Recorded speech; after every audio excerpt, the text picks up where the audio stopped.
नमस्कार दोस्तों, स्वागत है आपका मेरे चैनल पे। आप सोच रहे होंगे कि मैं ऐसा आपका वेलकम हिंदी में कर रही हूँ क्योंकि ऐसा है हिंदी का पेपर था, तो मैंने सोचा आज मैं हिंदी में ही बोलूँगी। मैं अपनी गंदी सी इंग्लिश जो मुझे थोड़ी बहुत टूटी फूटी आती है मैं उसे नहीं घुसेड़ूंगी। मैं एकदम हिंदी में वार्तालाप करने का प्रयास करूँगी। जैसा कि आप मेरी की और का से समझ गए होंगे, मेरी हिंदी भी नहीं अच्छी है, बट लेकिन मैंने बट बोल दिया। माफ़ी चाहती हूँ क्योंकि मैंने इंग्लिश बोल दी। मैं पागल हो रही हूँ, मैं क्या बोल रही हूँ मेरे को खुद नहीं पता।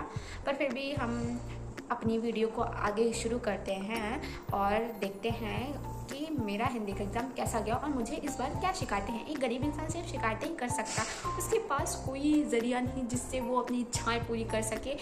सीबीएसई देख के ना मुझे गोली मार देगा मेरे सीने पे कि ये लड़की जब देखो सीबीएसई वालों को नशे में कह रही है। मैं इस बार सीबीएसई वालों को थोड़ी सी तारीफ करना चाहूँगी क्योंकि मेरा हिंदी का पेपर अच्छा गया है।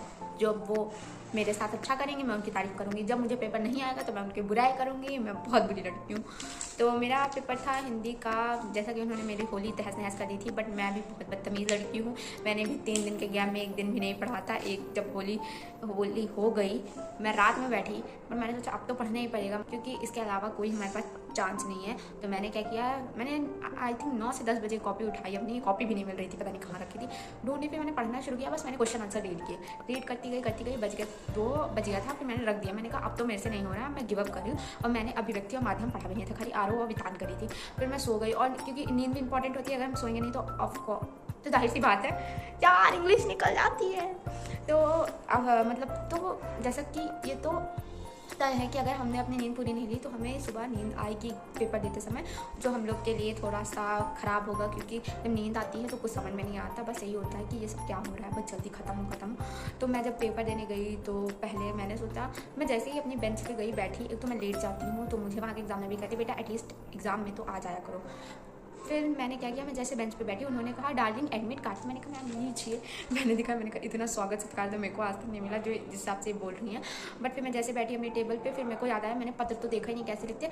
फिर मैं डर गई कि यार अब किससे पूछ भी नहीं सकते क्योंकि बस कॉपी मैम बांटने ही जा रही थी। जैसे ही बेल रिंग हुई और मैम ने कॉपी बांटना शुरू की, उसके बाद क्या हुआ कि मैंने पूरा क्वेश्चन पेपर देखा। फिर मैंने कहा अरे पता तो है नहीं। फिर मैं शांत हो गई, मेरे को कोई डर नहीं रहा। फिर मैंने वो अपठित गद्यांश पढ़ा, पद्यांश पढ़ा, इनके आंसर दिए। उसके बाद जैसा कि हमारा क्वेश्चन पेपर है, इसमें मैंने सबके आंसर दिए थे। फिर इसमें खंड खा में अभिव्यक्ति और माध्यम के आंसर देने थे। मैम अभिव्यक्ति और माध्यम बिल्कुल भी नहीं पढ़ के गई थी, बट हाँ ये बात है कि हमारी टीचर ने पहले से हमें प्रिपेयर करा रखा था, तो हमें याद थी चीज़ें। वो क्लास में बोलती थी बेटा 2 आंसर याद करो, एक दूसरे से पूछो, तो थोड़ा बहुत एटलीस्ट देखते तो थे, तो उस टाइप से हमें याद था। तो अब अभिव्यक्ति और माध्यम की बुक का हमने पहला क्वेश्चन 3rd वाला था कि हमें रचनात्मक लेख लिखना। तो मैंने लिखा था किशोर में बढ़ती स्क्रीन लत, क्योंकि मैं यूज़ करती हूँ मोबाइल। मेरा स्क्रीन टाइम देख लो भाई, 15 घंटे से कम नहीं होगा। दिन के 15 नहीं तो भाई 10 घंटे तो होगा ही, हवाबाजी छोड़ के। ठीक, तो इतना तो हो ही जाता है। फिर उसके बाद क्वेश्चन नंबर 4 था प्रश्न 4 था भाई। प्रश्न 4 ये था कि इसमें किन्हीं 4 के उत्तर देने थे। तो मैंने पहला छोड़ दिया था और बाकी नीचे के 4 आंसर दे दिए थे। पता नहीं भगवान की दया थी, मेरे को आ रहे थे आंसर, बस थोड़ा सा डाउट 1-2 क्वेश्चन में था, वरना मेरे को आ गया था। फिर 5वां क्वेश्चन था जिसमें 2 आंसर देने थे, 2 के। तो मैंने क्या किया था, मैंने ऊपर के 2 का दिया था और मैंने 3rd वाला छोड़ दिया था।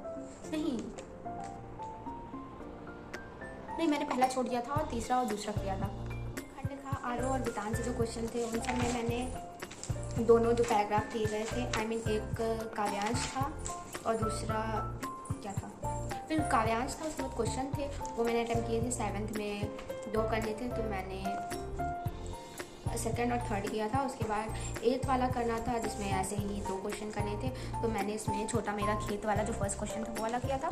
और फिर हमें दोनों एक संग रुलाने हैं, ये वाला किया था। 3rd वाला छोड़ दिया था, नहीं आता। और फिर जो अपठित गद्यांश दिया था, अपठित के हमारी पाठ्य पुस्तक से ही मिला था, भक्तिन से, तो ये मैंने इसके बेस्ड क्वेश्चन किए थे, सबके आंसर दिए थे।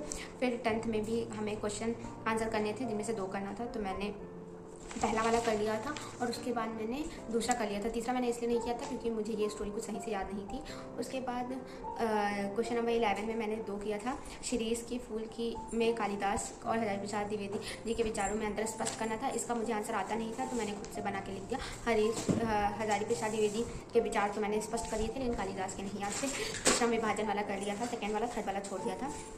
फिर उसके बाद मैंने क्वेश्चन नंबर 12 में पहला सिल्वर वेडिंग वाला किया था, जिसमें बढ़ती पीढ़ी की बढ़ती दूरियों के बारे में करना था, वो किया था। उसके बाद मैंने सेकंड किया था, और सिंधु घाटी की सभ्यता वाला चैप्टर मैंने छुआ भी नहीं, उसके बारे में मुझे बिल्कुल भी नॉलेज नहीं था, इसलिए मैंने वो वाला क्वेश्चन छोड़ दिया था। तो आप बताइए आपका पेपर कैसा गया था। मेरा पेपर ठीक गया था, लास्ट तक लिखना पड़ा था, पेपर लेंदी था। आप कह सकते हैं मैं थोड़ी, अगर मेरी स्पीड अच्छी होगी तो मैं पेपर और अच्छे से कर सकते थे, बट ओवरऑल पेपर बहुत ही अच्छा था। तो यही था आज की वीडियो के लिए। और हाँ, मैंने पूरी वीडियो में कितनी बार इंग्लिश शब्दों का इस्तेमाल किया है ये भी ज़रूर बताना कमेंट में, और आपके कितने मार्क्स आएंगे हिंदी में ये भी बताना। तो यस, अरे नहीं, हाँ, तो यही था आज की वीडियो के लिए। धन्यवाद, बाय बाय।